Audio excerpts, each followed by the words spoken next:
Time for the big one. Time for the big one. England versus the USA. Remember, the first European settlers in the United States came from where? England. Okay? This is a big match. This is a huge game. And when I think of the head-to-head between the two teams, I think the two nations should have had over 100 meetings. But that's not the case. Let's talk England versus the USA. The match will be on Black Friday. Is it going to be a dark day for the USA? Or would they persevere to keep their World Cup hopes alive? This is a good one. So, results in the opening match. England 6, Iran 2. England won fire. Bellingham, Saka, Sterling, Grealish, Rashford on the score sheet. No Harry Kane. He's going to need some goals. But he was involved in a few. That should satisfy him. I don't think so. Harry Kane would have his tails up in this game against the USA. They did concede 2 goals. They need to work on that. I don't think Pickford and the defense would be happy about that. For the USA, they give up the lead, drop points from a winning position, 1-1 against Wales. Timothy Weah, around the half-hour mark, but Gareth Bale with a late penalty to come up clutch to earn Wales a point. The USA had picked up 3 points. Maybe they could have afforded to lose this game, but this game is a high-stakes game. It's a big match. It's a must-win match for the USA, in my opinion. But it's a tall order. The table, England on top, 3 points. Wales and the USA tied on 1 point apiece. Iran at the bottom of the pile. Head-to-head, 11 matches between the two teams. England with 8 wins, the USA with 2, and 1 game ending in a draw. The most recent meeting was an international friendly back in 2018. England won that match 3-0. They have 2 World Cup meetings. That only draw that they played to was at the 2020 World Cup when Rob Green made a horrible error. I don't think anyone would ever forget that. And the other meeting, one of USA's wins against England came at the World Cup back in 1950 when they won the match 1-0. Recent form. Both teams are not in very good form. But look, what we saw from England, maybe you could disregard their form coming into the World Cup from the Nations League and a few international friendlies, because that win against Iran, they're only winning their last 5. As for the USA, they only have 1 win in last 5, but only a single loss, which is a good thing. But they should have won that game against Wales. In terms of injuries and suspension coming into this match, England, James Maddison with a knee injury. He should be fit pretty soon. And Harry Kane, he's dealing with a little injury problem, but I think he should be fine. And Harry Maguire picked up a concussion. Think he should be out for this game. Or maybe he's a doubt. Let's just say he's a doubt, right? I'm not an expert at the concussion protocols and things like that. Maybe 4 days is enough for you to come back and play. And for the USA, they just had a few niggles. Yunus Musa and Weston McKennie, I think, struggled with fitness in the match versus Wales. And those 2 players could be doubtful. With that being said, in terms of changes that could be made, right, for England, are they going to make any changes? They would want to put out their best team possible against the USA, but I think they would back their players. So whether they make a few changes to deal with, players not picking up suspensions and things like that, and players dealing with injuries, I think England would still put out a strong unit. But we know Saka will start. Bellingham would start. Sterling, Kane, Pickford, John Stones, Trippier, Shaw, all these guys will be in the team. That's what I know for sure. They're going to be any other changes. Maybe Eric Dyer come in for Harry Maguire. Maybe Callum Wilson for Harry Kane if they don't want to risk him from the start.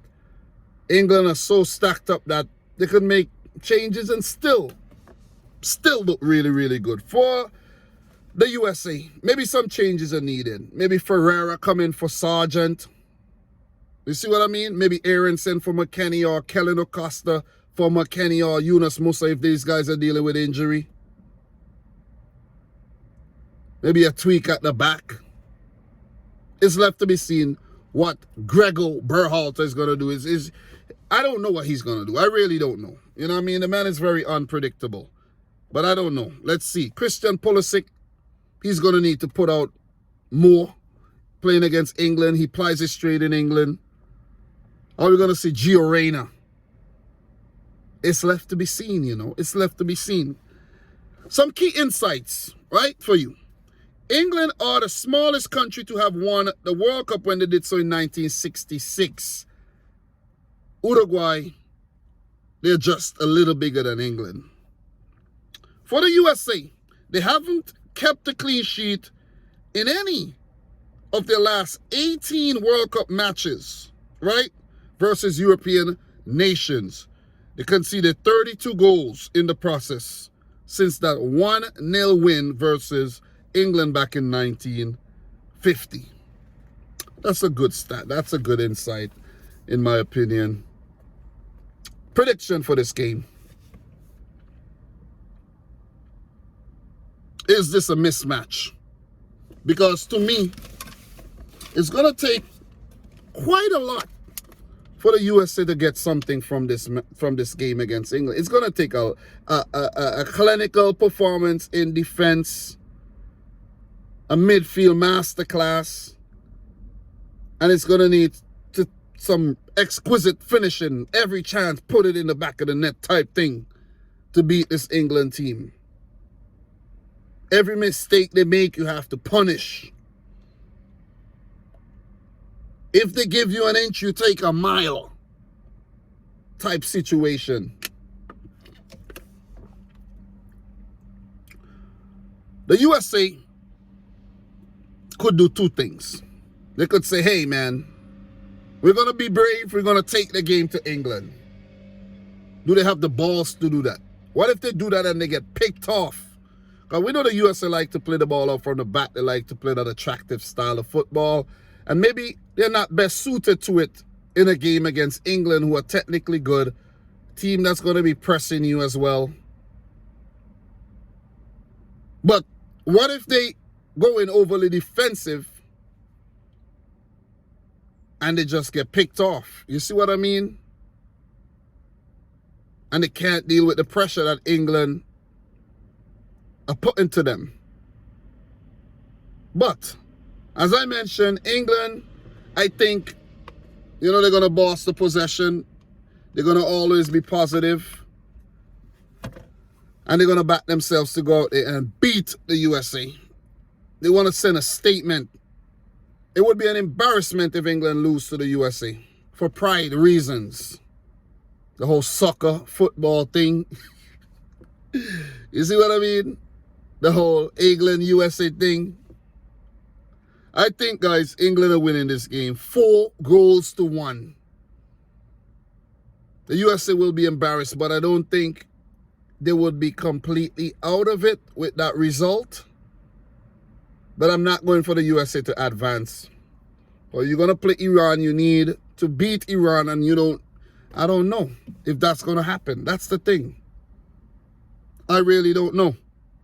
The USA would need a favor from Wales and Iran. Like maybe they need them to play to a draw if they do lose to England. If Wales and Iran play to a draw, Iran will get 1 point, Wales will get 2 points, the USA will get 1 point, and then Wales would need to beat England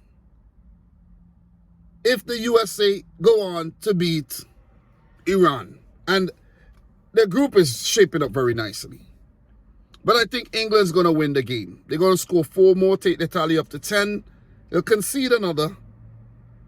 But ultimately, I could see them winning, going on to 6 points. I didn't predict them to top the group, but England seems like they're not here to play around. They mean business. Indeed. Guys, that's my thoughts on the game. Let me know yours. Subscribe if you're new. Make sure you go check out the other preview, Wales versus Iran. Thanks for the continued support on the channel. I've been busy, been doing a lot of work. You know what I mean? Guys, I've been doing a lot of work. I've been doing a lot of work, man. A lot of work. Oh, man, I'm almost done, finish off a whole book. But I like the World Cup, man. Since 1998, I've been doing this. Not on the channel, but I've been watching the World Cup avidly. And I just enjoy talking about it.